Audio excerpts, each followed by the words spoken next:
എല്ലാ ഉദ്യോഗാർത്ഥികൾക്കും master plus എന്ന ഈ ചാനലിലേക്ക് സ്വാഗതം. ഹയർ സെക്കൻഡറി തുല്യതാ സാക്ഷരതാ മിഷൻ നടത്തുന്ന തുല്യതാ കോഴ്സിന് ചേർന്ന ഉദ്യോഗാർത്ഥികൾക്കും റെഗുലർ പഠനത്തിലൂടെ ഹയർ സെക്കൻഡറി നേടാൻ പരിശ്രമിച്ചു കൊണ്ടിരിക്കുന്ന ഉദ്യോഗാർത്ഥികൾക്കും ഉപകാരപ്രദമാകുന്ന രീതിയിലാണ് +1-ൻ്റെ +2-ൻ്റെ പൊളിറ്റിക്കൽ സയൻസ് ക്ലാസ്സുകൾ ഈ ചാനലിലൂടെ നിങ്ങളുടെ മുന്നിലേക്ക് എത്തുന്നത്. എല്ലാ ഉദ്യോഗാർത്ഥികളും നിങ്ങളുടെ വിജയത്തിന് വേണ്ടി ഈ ഒരു മാസ്റ്റർ പ്ലസ് എന്ന ചാനലിൻ്റെ കൂടെ സഞ്ചരിക്കണമെന്ന് അപേക്ഷിക്കുകയാണ്. നിങ്ങളുടെ പിന്തുണ കൃത്യമായിട്ട് ഈ ചാനലുണ്ടാവണം. അതാണ് ഈ ചാനലിൻ്റെ നിലനിൽപ്പിൻ്റെ അടിസ്ഥാനം. ക്ലാസ്സുകൾ നിങ്ങൾക്ക് ഏതെങ്കിലും രീതിയിൽ ഉപകാരപ്പെട്ടു എന്ന് തോന്നുകയാണെങ്കിൽ ഷെയർ ചെയ്യണം, ലൈക്ക് ചെയ്യണം, സബ്സ്ക്രൈബ് ചെയ്യണം.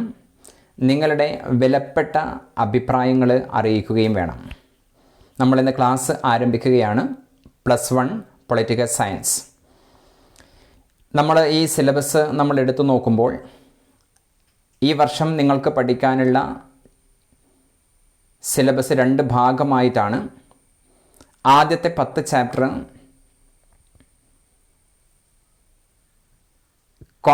കോൺസ്റ്റിറ്റ്യൂഷനെ സംബന്ധിച്ചതാണ്. കോൺസ്റ്റിറ്റ്യൂഷൻ അറ്റ് വർക്ക് എന്നുള്ള ഭാഗമാണ് ആദ്യം. രണ്ടാമത്തെ ഭാഗം തിയറി പാർട്ടാണ്. കോൺസ്റ്റിറ്റ്യൂഷൻ പാർട്ടും തിയറി പാർട്ടുമായിട്ട് 2 ഭാഗമായിട്ടാണ് നമുക്ക് +1-ന് പഠിക്കാനുള്ളത്. അതുകൊണ്ട് ഈ ചാനൽ കൃത്യമായി നിങ്ങൾ വിനിയോഗിക്കണം. ഉന്നത വിജയം നിങ്ങൾക്ക് കരസ്ഥമാക്കാൻ നിങ്ങൾക്ക് സാധിക്കുമെന്ന് ഞാൻ നിങ്ങൾക്ക് ഉറപ്പ് തരികയാണ്. ഇവിടെ ഒന്നാമത്തെ ചാപ്റ്റർ നമ്മൾ ഇന്ന് ആരംഭിക്കുകയാണ്. +1-ൽ ഒന്നാമത്തെ ചാപ്റ്റർ. ഒന്നാമത്തെ ചാപ്റ്ററിൻ്റെ പേര് ഭരണഘടന എന്തുകൊണ്ട് എങ്ങനെ, കോൺസ്റ്റിറ്റ്യൂഷൻസ് വൈ ആൻഡ് ഹൗ എന്നാണ് ഒന്നാമത്തെ ചാപ്റ്ററിൻ്റെ പേര്. എന്താണ് ഭരണഘടന എന്നാണ് ഈ ചാപ്റ്ററിൻ്റെ ആദ്യം പറഞ്ഞു വരുന്നത്. കോൺസ്റ്റിറ്റ്യൂഷൻ എന്ന് പറഞ്ഞാൽ എന്താണ്? ഭരണഘടന എന്ന് പറഞ്ഞാൽ കോൺസ്റ്റിറ്റ്യൂർ എന്ന ലാറ്റിൻ പദത്തിൽ നിന്നാണ് കോൺസ്റ്റിറ്റ്യൂഷൻ ജന്മം കൊണ്ടത്. ഏതാണ് പദം? കോൺസ്റ്റിറ്റ്യൂർ. എന്താണ്? കോൺസ്റ്റിറ്റ്യൂർ എന്ന ലാറ്റിൻ പദത്തിൽ നിന്നാണ് കോൺസ്റ്റിറ്റ്യൂഷൻ എന്ന് പറയുന്ന പദം ജന്മം കൊണ്ടത്. എന്താണ് ആ ലാറ്റിൻ പദത്തിൻ്റെ അർത്ഥം? സ്ഥാപിക്കുക അല്ലെങ്കിൽ ഉറപ്പിക്കുക എന്നുള്ളതാണ്. എന്താണ് ആ പദത്തിൻ്റെ അർത്ഥം? സ്ഥാപിക്കുക അല്ലെങ്കിൽ ഉറപ്പിക്കുക എന്നുള്ളതാണ് കോൺസ്റ്റിറ്റ്യൂർ എന്ന ലാറ്റിൻ പദത്തിൻ്റെ അർത്ഥം. ഭരണഘടനയില്ലാതെ ഒരു രാജ്യത്തിനും പ്രവർത്തിക്കാൻ പറ്റില്ല. ഒരു സംഘടന, ഒരു ക്ലബ്ബ്, അല്ലേ, അതിന് പോലും ഭരണഘടനയില്ലാതെ പ്രവർത്തിക്കാൻ പറ്റില്ല. അതുകൊണ്ട് ഒരു രാജ്യത്തിന് കൃത്യമായ രീതിയിൽ അതിൻ്റെ സിസ്റ്റമാറ്റിക്കലായ രീതിയിൽ പ്രവർത്തിക്കണമെങ്കിൽ അതിന് അതിൻ്റേതായ കോൺസ്റ്റിറ്റ്യൂഷൻ ഉണ്ടായേ പറ്റൂ. എന്നാൽ ഭരണഘടന എന്ന് പറഞ്ഞാൽ എന്താണ്? കോൺസ്റ്റിറ്റ്യൂഷൻ എന്ന് പറഞ്ഞാൽ fundamental law of the state എന്നുള്ളതാണ്. എന്താ ഭരണഘടന എന്ന് പറഞ്ഞാൽ? രാഷ്ട്രത്തിൻ്റെ അടിസ്ഥാന നിയമസംഹിതയാണ് ഭരണഘടന. രാഷ്ട്രത്തിൻ്റെ അടിസ്ഥാന നിയമസംഹിതയാണ് കോൺസ്റ്റിറ്റ്യൂഷൻ എന്ന് പറയുന്നത്. It is necessary considers as the basical law of the state. രാഷ്ട്രത്തിൻ്റെ അടിസ്ഥാന നിയമസംഹിതയാണ് ഭരണഘടന. ഇന്ത്യക്ക് ഒരു ഭരണഘടനയുണ്ട്.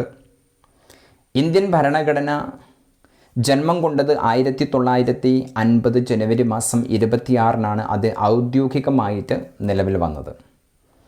ലോകത്തിലെ ഏറ്റവും വലിയ എഴുതപ്പെട്ട ഭരണഘടനയാണ് ഇന്ത്യൻ ഭരണഘടന. ഇന്ത്യൻ ഭരണഘടനയ്ക്ക് ജന്മം കൊള്ളുന്ന സമയത്ത് 395 വകുപ്പുകൾ അതിനുണ്ടായിരുന്നു. 8 പട്ടികകളും 12 ഭാഗങ്ങളുമായിട്ട് ഇന്ത്യൻ ഭരണഘടന ജന്മം കൊണ്ടു. ആ ഭരണഘടന നിർമ്മിച്ചത് ഭരണഘടനാ നിർമ്മാണ സഭയാണ്. അത് നമുക്ക് അടുത്ത ക്ലാസ്സിലേക്ക് നമുക്ക് മാറ്റിവെക്കാം. നമ്മൾ പറഞ്ഞത് ഭരണഘടന എന്ന് പറഞ്ഞാൽ ഒരു രാഷ്ട്രത്തിൻ്റെ അടിസ്ഥാന നിയമസംഹിതയാണ്. ഇന്ത്യൻ ഭരണഘടന എഴുതപ്പെട്ട ഭരണഘടനയാണ്. എഴുതപ്പെട്ടതോ എഴുതപ്പെടാത്തതോ എന്ന് ചോദ്യം ചോദിച്ചാൽ നമ്മൾ അതിൻ്റെ ആൻസർ എന്ന് പറയും, എഴുതപ്പെട്ട ഭരണഘടനയാണ് ഇന്ത്യൻ ഭരണഘടന. ഭരണഘടന നിർമ്മിച്ചത് ഭരണഘടനാ നിർമ്മാണ സഭയാണ്. ഭരണഘടന നിർമ്മിച്ചത് ഭരണഘടനാ നിർമ്മാണ സഭയാണ്. അത് ഈ ചാപ്റ്ററിൻ്റെ ലാസ്റ്റ് ഭാഗത്ത് അതിനെക്കുറിച്ച്, മധ്യഭാഗത്ത് അതിനെക്കുറിച്ച് പറയുന്നുണ്ട്. ഭരണഘടനാ നിർമ്മാണ സഭയെക്കുറിച്ച് നമുക്ക് കുറച്ച് കാര്യങ്ങൾ ഡീറ്റെയിൽ ആയിട്ട് അവിടെ പറയേണ്ടതുണ്ട്. ആ സമയത്ത് പറയാം. ഇപ്പോൾ ഭരണഘടനയ്ക്ക് അതിൻ്റേതായ ധർമ്മങ്ങളുണ്ട്. ഈ പാഠത്തിൽ +1 പൊളിറ്റിക്കൽ സയൻസിൻ്റെ കോൺസ്റ്റിറ്റ്യൂഷൻ എന്താണ്, ഭരണഘടന എന്തുകൊണ്ട്, എങ്ങനെ എന്ന ഈ പാഠത്തിൽ ആദ്യം പറയുന്നത്, ആ ചാപ്റ്ററിൻ്റെ ഫസ്റ്റ് നിങ്ങൾക്ക് കാണാം, എന്താണ് ഭരണഘടന. ഇന്ത്യൻ റിപ്പബ്ലിക് ആയത് 1950 ജനുവരി മാസം 26 എന്ന ഒരു വർഷവും ആദ്യത്തെ ചാപ്റ്ററിൽ, ആദ്യത്തെ പേജിൽ തന്നെ നിങ്ങൾക്ക് കാണാം. പിന്നീട് പറയുന്നത് ഭരണഘടനയുടെ ധർമ്മങ്ങൾ എന്തൊക്കെയാണ്. എന്തൊക്കെയാണ് ഭരണഘടനയുടെ ധർമ്മങ്ങൾ? 5 പ്രധാനപ്പെട്ട ധർമ്മങ്ങളാണ് കോൺസ്റ്റിറ്റ്യൂഷനുള്ളത്. അത് ഇന്ത്യൻ ഭരണഘടന എന്ന് മാത്രമല്ല അർത്ഥമാക്കുന്നത്. ഒരു രാജ്യത്തിലെ ഭരണഘടനയ്ക്ക് എന്തൊക്കെ ധർമ്മങ്ങളുണ്ട് എന്ന് ചോദിച്ചാൽ അതിന് പ്രധാനമായും 5 ധർമ്മങ്ങൾ ഉണ്ട്. ആ ധർമ്മങ്ങൾ ഇന്ത്യൻ ഭരണഘടനയും നിർവഹിക്കുന്നുണ്ട്. ഏതൊക്കെയാണ് ആ 5 ധർമ്മങ്ങളെന്ന് നമുക്ക് പരിശോധിച്ച് നോക്കണം. ഈ പാഠത്തിൽ നിന്ന് നിങ്ങളോട് പരീക്ഷയ്ക്ക് ചോദിക്കുന്ന ഒരു ഇമ്പോർട്ടൻ്റ് ആയിട്ടുള്ള ചോദ്യമാണ് 5 ഫങ്ഷൻസ് ഓഫ് ദി കോൺസ്റ്റിറ്റ്യൂഷൻ. 5 ധർമ്മങ്ങൾ, ഭരണഘടനയുടെ 5 ധർമ്മങ്ങൾ എന്തൊക്കെയാണ്? ഭരണഘടനയുടെ 5 ധർമ്മങ്ങൾ, അതിൽ ഒന്നാമത്തത് ഭരണഘടന ഏകോപനം ഉറപ്പുവരുത്തുന്നു. ഭരണഘടന ഏകോപനം ഉറപ്പു നൽകുന്നു. ഒന്നാമത്തെ ധർമ്മമാണ്. എങ്ങനെയാണ് ഇന്ത്യയെ സംബന്ധിച്ചിടത്തോളം ഭരണഘടന എങ്ങനെയാണ് ഏകോപനം ഉറപ്പുവരുത്തുന്നത്? ഏകോപനത്തിൻ്റെ പ്രാധാന്യം എന്താണ് ഇന്ത്യയിൽ? ഇന്ത്യയിൽ വിവിധ മതങ്ങളും ഭാഷയും വേഷവും ഒക്കെയുള്ള രാജ്യമാണ് ഇന്ത്യ. അങ്ങനെയുള്ള ഒരു രാജ്യത്ത് ഒരാൾ അയാളുടെ അവകാശങ്ങൾ ആസ്വദിച്ചുകൊണ്ടും മറ്റുള്ളവരുടെ അവകാശങ്ങൾ ലംഘിക്കാതെയും ജീവിക്കാൻ നമ്മളെ പ്രേരിപ്പിക്കുന്നത് നമ്മുടെ ഭരണഘടനയാണ്. പരസ്പരം ഏകോപനം ഉണ്ടാക്കും ഭരണഘടന. ഉദാഹരണമായി ഇന്ത്യൻ ഭരണഘടനയുടെ 17ാമത്തെ ആർട്ടിക്കിൾ എബോളിഷൻ ഓഫ് അൺടച്ചബിലിറ്റി പറയുന്നു. എന്ന് പറഞ്ഞാൽ അയിത്തത്തെ നിരോധിക്കുന്നു. അങ്ങനെയാവുമ്പോൾ അയിത്തം നിരോധിക്കുന്ന സമയത്ത് ഉയർന്ന ജാതിക്കാരനും താഴ്ന്ന ജാതിക്കാരനും തമ്മിൽ സമൂഹത്തിൽ സംഘടന ഉണ്ടാവില്ല. അവർ തമ്മിൽ നല്ല ഐക്യം ഉണ്ടാവും. അങ്ങനെ അവിടെ ഒരു ഏകോപനം ഉണ്ടാകുന്നു. സ്ത്രീകളെയും കുട്ടികളെയും ചൂഷണം ചെയ്യുന്നത് ഭരണഘടന നിരോധിക്കുന്നു. മൗലിക അവകാശമാണ്. ഇന്ത്യൻ ഭരണഘടന നിരോധിക്കുന്നു. അപ്പോൾ അവിടെ സ്ത്രീകളും പുരുഷന്മാരും കുട്ടികളും തമ്മിൽ ഏകോപനം അവിടെ ഉണ്ടാകും. ഇന്ത്യൻ ഭരണഘടന 25 മുതൽ 28 വരെയുള്ള ആർട്ടിക്കിളിൽ മതസ്വാതന്ത്ര്യം, റൈറ്റ് ടു റിലീജിയസ് ഫ്രീഡം വ്യവസ്ഥ ചെയ്യുന്നു. നമ്മുടെ മൗലിക അവകാശമാണ്. 3ാമത്തെ ഭാഗത്താണ് ഭരണഘടനയുടെ 3ാമത്തെ ഭാഗത്ത് പറയുന്ന 25 മുതൽ 28 വരെയുള്ള ആർട്ടിക്കിളിൽ മതസ്വാതന്ത്ര്യം വ്യവസ്ഥ ചെയ്യുന്നു. അങ്ങനെ മതസ്വാതന്ത്ര്യം ആസ്വദിച്ചുകൊണ്ട് അന്യമതത്തിനെ ഇഷ്ടമുള്ള മതം സ്വീകരിക്കാനും അതനുസരിച്ച് ജീവിക്കാനും എല്ലാ പൗരനും പറ്റും. മതമില്ലാതെയും ജീവിക്കാം. അങ്ങനെ ഇവിടെ മതസംഘടനത്തിൻ്റെ പ്രാധാന്യം കുറയുകയാണ്. മതസംഘടനത്തിൻ്റെ അവസരങ്ങൾ അവിടെ കുറയുകയാണ്. അവിടെ ഏകോപനം ഉണ്ടാകുന്നു. അങ്ങനെ ഈ രാജ്യത്ത് ഭരണഘടന ഏകോപനം ഉറപ്പുവരുത്തുക എന്നുള്ളതാണ് കോൺസ്റ്റിറ്റ്യൂഷൻ നിർവഹിക്കുന്ന പ്രധാനമായിട്ടുള്ള ഒരു ധർമ്മം. ഏകോപനം ഉറപ്പുവരുത്തുന്നു. ജനങ്ങൾക്കിടയിൽ ഏകോപനം ഉറപ്പുവരുത്തുന്നു. സംഘടനകൾക്കിടയിൽ ഏകോപനം ഉറപ്പുവരുത്തുന്നു. സാമുദായിക സംഘടനകൾക്കിടയിൽ ഏകോപനം ഉറപ്പുവരുത്തുന്നു. അങ്ങനെ ഒരു കെട്ടുറപ്പുള്ള രാജ്യത്തെ പ്രദാനം ചെയ്യുക എന്നതാണ് ഭരണഘടനയുടെ 1ാമത്തെ ധർമ്മം എന്ന് പറയുന്നത്. ഇനി 2ാമത്തെ ധർമ്മം തീരുമാനം എടുക്കാനുള്ള അധികാരം വ്യക്തമാക്കുന്നു. എന്താണ് ധർമ്മം? തീരുമാനം എടുക്കാനുള്ള അധികാരം വ്യക്തമാക്കുന്നു. എന്താ തീരുമാനം എടുക്കാനുള്ള അധികാരം വ്യക്തമാക്കുന്നു എന്ന് പറഞ്ഞാൽ? ആരാണ് ഈ രാജ്യത്തിൽ നിയമങ്ങൾ നിർമ്മിക്കേണ്ടത്? ആരാണ് ഈ രാജ്യത്തിൽ ഈ നിയമങ്ങൾ നടപ്പിലാക്കേണ്ടത്? ആരാണ് ഈ രാജ്യത്തിൽ ഈ നിയമങ്ങൾ വ്യാഖ്യാനിക്കേണ്ടത് എന്ന് കോൺസ്റ്റിറ്റ്യൂഷൻ വളരെ വ്യക്തമായി പറയുന്നു. നിയമങ്ങൾ നിർമ്മിക്കേണ്ടത് നിയമനിർമ്മാണ സഭയാണ്. കോൺസ്റ്റിറ്റ്യൂഷൻ പറയുന്നു. അല്ല, ഇന്ത്യയിലെ നിയമനിർമ്മാണ സഭ ഏതാണ്? ഇന്ത്യയുടെ ദേശീയ നിയമനിർമ്മാണ സഭ ഇന്ത്യയുടെ പാർലമെൻറ്റാണ്. ലോക്സഭയും രാജ്യസഭയുമാണ്. നമ്മുടെ സംസ്ഥാനത്ത് കേരളത്തിലൊരു നിയമനിർമ്മാണ സഭയുണ്ടല്ലോ, ലെജിസ്ലേറ്റീവ് അസംബ്ലി. ഭരണഘടന അവർക്കാണ് സംസ്ഥാനത്തെ സംബന്ധമായ നിയമങ്ങൾ നിർമ്മിക്കുന്നത്. അതിനാണ് ഭരണഘടന അധികാരം കൊടുത്തത്, അല്ലേ? പിന്നെ നിയമങ്ങൾ നടപ്പിലാക്കേണ്ടത് ആരാണ് എന്ന് വ്യക്തമാക്കുകയാണ്. അത് ഭരണഘടന വ്യക്തമാക്കുന്നു. ആര് നിയമങ്ങൾ നടപ്പിലാക്കണം? ആരാ നിയമങ്ങൾ നടപ്പിലാക്കുന്നത്? നിയമനിർമ്മാണ സഭ നിർമ്മിച്ച നിയമങ്ങൾ നടപ്പിലാക്കുന്നത് കാര്യനിർവഹണ വിഭാഗമാണ്, എക്സിക്യൂട്ടീവാണ്. ഇന്ത്യയിലെ ദേശീയ എക്സിക്യൂട്ടീവ് ഇന്ന് കേന്ദ്രത്തിലെ നരേന്ദ്രമോദിയുടെ നേതൃത്വത്തിലുള്ള മന്ത്രിസഭയാണ് ഇന്ത്യയുടെ ദേശീയ കാര്യനിർവഹണ സമിതി എന്ന് പറയുന്നത്. സംസ്ഥാനത്തിൽ സഖാവ് പിണറായി വിജയൻ്റെ നേതൃത്വത്തിലുള്ള മന്ത്രിസഭയാണ് കേരളത്തിലെ കാര്യനിർവഹണ വിഭാഗം എന്ന് പറയുന്നത്. അവർക്കാണ് ഇന്ത്യൻ ഭരണഘടന കോൺസ്റ്റിറ്റ്യൂഷൻ അധികാരം കൊടുത്തത്. അത് വ്യക്തമാക്കലാണ്, അല്ലേ? ആരാണ് തീരുമാനങ്ങൾ എടുക്കാനുള്ള അധികാരങ്ങൾ വ്യക്തമാക്കലാണ് ഭരണഘടനയുടെ രണ്ടാമത്തെ ധർമ്മം. ഇനി നിയമങ്ങൾ വ്യാഖ്യാനിക്കാൻ അധികാരം ആർക്കാണ് ഇന്ത്യയിൽ കൊടുത്തത്? കോൺസ്റ്റിറ്റ്യൂഷൻ കൊടുത്തത് ആർക്കാണ്? ഇന്ത്യയുടെ ജുഡീഷ്യറിക്കാണ്, അല്ലെ? Integrated and impartial judicial system in ഇന്ത്യയിലെ സുപ്രീം കോടതി മുതൽ താഴെ മുനിസിപ്പൽ കോടതി, മജിസ്ട്രേറ്റ് കോടതി വരെയുള്ള കോടതികൾക്കാണ് നിയമങ്ങൾ വ്യാഖ്യാനിക്കാനുള്ള അധികാരം ഇന്ത്യൻ ഭരണഘടന നൽകിയിട്ടുള്ളത്. അതുകൊണ്ട് ഭരണഘടനയുടെ രണ്ടാമത്തെ ധർമ്മം ഏതാണ്? തീരുമാനങ്ങൾ എടുക്കാനുള്ള അധികാരങ്ങൾ വ്യക്തമാക്കലാണ് ഭരണഘടനയുടെ രണ്ടാമത്തെ ധർമ്മം. ഒന്നാമത്തെ ധർമ്മം ഭരണഘടന ഏകോപനം ഉറപ്പുവരുത്തുന്നു. രണ്ടാമത്തെ ധർമ്മം തീരുമാനം എടുക്കാനുള്ള അധികാരങ്ങൾ വ്യക്തമാക്കുന്നു എന്നുള്ളതാണ് രണ്ടാമത്തെ ധർമ്മമായിട്ട് നമ്മൾ കാണുന്നത്. ഇനി മൂന്നാമത്തെ ധർമ്മം നിങ്ങൾ നോക്കിക്കോളൂ. ഗവൺമെൻറ്റിൻ്റെ അധികാരങ്ങൾക്ക് പരിധി നിർണ്ണയിക്കുന്നു. എന്താണ്? ഗവൺമെൻറ്റിൻ്റെ അധികാരങ്ങൾക്ക് പരിധി നിർണ്ണയിക്കുക എന്ന് പറഞ്ഞാൽ എന്താണ്? ഒരു രാജ്യത്തിലെ ഗവൺമെൻറ്, ഉദാഹരണമായി ഇന്ത്യയിലെ ഗവൺമെൻറ് ജനങ്ങളുടെ ആഗ്രഹത്തിനും താല്പര്യത്തിനും അനുസരിച്ചുകൊണ്ട് എപ്പോഴും പ്രവർത്തിക്കുമെന്നും അവരുടെ ആഗ്രഹത്തിനും താല്പര്യത്തിനും അനുസരിച്ചുകൊണ്ട് എപ്പോഴും നിയമങ്ങൾ നിർമ്മിക്കുമെന്നും കാര്യങ്ങൾ നിർവഹിക്കുമെന്നും ഒന്നും നമുക്ക് പ്രതീക്ഷിക്കാൻ പറ്റില്ല, അല്ലേ? അധികാരം ദുഷിപ്പിക്കും, പരമാധികാരം പരമമായി ദുഷിപ്പിക്കും എന്നാണ് പ്രശസ്തമായൊരു വാക്ക്. അതുകൊണ്ട് അധികാരം കോൺസ്റ്റിറ്റ്യൂഷൻ ഈ ഗവൺമെൻറ്റുകൾക്ക് നൽകുന്നുണ്ടെങ്കിലും ആ ഗവൺമെൻറ് എപ്പോഴും ജനോപകാരപ്രദമായ രീതിയിൽ ജനങ്ങളുടെ ഇച്ഛയ്ക്കും താല്പര്യത്തിനും അനുസരിച്ച് പ്രവർത്തിക്കുമെന്ന് എപ്പോഴും പ്രതീക്ഷിക്കാൻ പറ്റില്ല. എപ്പോഴെങ്ങാനും ജനങ്ങളുടെ അധികാരത്തിനും അവകാശങ്ങൾക്കും മുകളിൽ ഗവൺമെൻറ് അവരുടെ അധികാരം പ്രയോഗിച്ചാൽ ആ സമയത്ത് ഗവൺമെൻറ് പൗരന്മാരുടെ അവകാശങ്ങളെ സംരക്ഷിച്ചുകൊണ്ട് ഗവൺമെൻറ്റിനെ കൺട്രോൾ ചെയ്യും, അല്ലേ? ഗവൺമെൻറ്റിൻ്റെ അധികാരങ്ങൾക്ക് പരിധി നിർണ്ണയിക്കണം. ചില ഏകാധിപത്യ രാജ്യങ്ങൾ നമുക്ക് കാണാം. പാകിസ്ഥാൻ പോലെയുള്ള, അഫ്ഗാനിസ്ഥാനിൽ ഇപ്പോൾ വിഷയം ഉണ്ടാകുന്നുണ്ട്. അഫ്ഗാനിസ്ഥാനിലെ ജനാധിപത്യ ഗവൺമെൻറ്റിനെ താഴെ ഇറക്കി പകരം ഗവൺമെൻറ് കയറുകയാണ്, അല്ലെ? ലോകത്തിൽ എവിടെയും നമുക്ക് ശ്രീലങ്കയിൽ കാണാം. പ്രസിഡൻറ്റിൻ്റെ സ്വിമ്മിംഗ് പൂളിലടക്കം ജനങ്ങൾ കയറി അവിടെ എന്താണ്, അല്ലേ?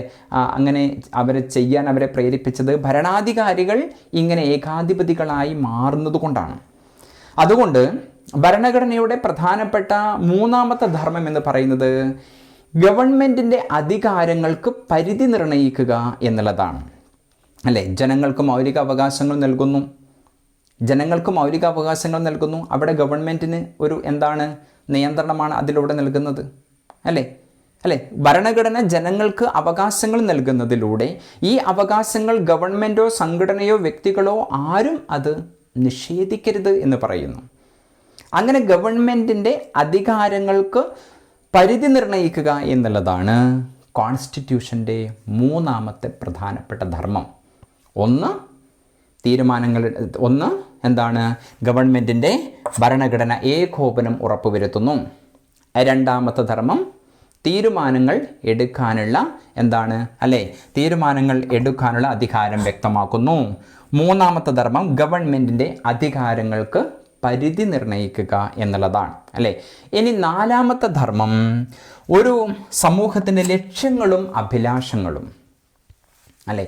ഒരു രാജ്യത്തിലെ ഭരണഘടന, ഇന്ത്യയിലെ ഭരണഘടന ഒരു സമൂഹത്തിൻ്റെ ലക്ഷ്യങ്ങളും അഭിലാഷങ്ങളും സ്വായത്തമാക്കി